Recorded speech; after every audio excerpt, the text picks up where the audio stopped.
Brene Brown wrote a new book called The Gifts of Imperfection. I'm not sure how new it is, fairly new.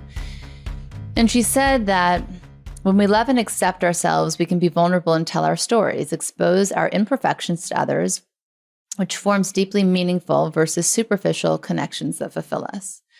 I started living this way, I think, probably 15 years ago. And that's why today when people hear me speak, they're like, oh my God, you were so vulnerable. And for me, it's kind of like, I stop for a second. I'm like, wait, did I say anything that I wouldn't want to say? Because for me, it's just so normal. It's just the way I operate because I did go through that really difficult. And by the way, let me point out that there are people who take it the wrong way. I mean, that's the reality of life. But I've been misunderstood.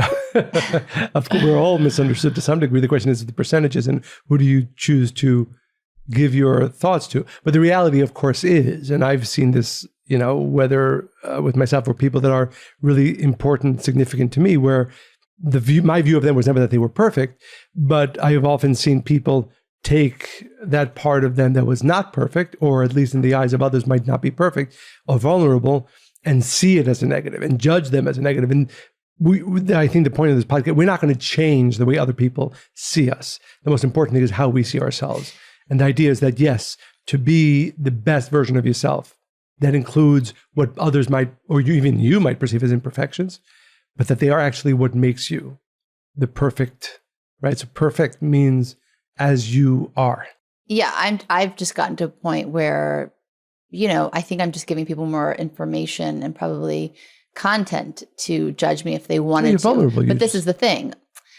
I realize that people will judge anyway, this is not what the podcast is about today. But so instead of trying to be unassailable and look like nothing bothers me and this perfection nonsense, decided to drop it. This is who I am. And if you were going to judge me with less content, you were going to anyway, right? It might be more salacious now or interesting, or you have, a little more information to work with. So I just decided to go all the way in it. Exactly. As it should be. My only point is that living in this way, which is what we're speaking of, it takes bravery.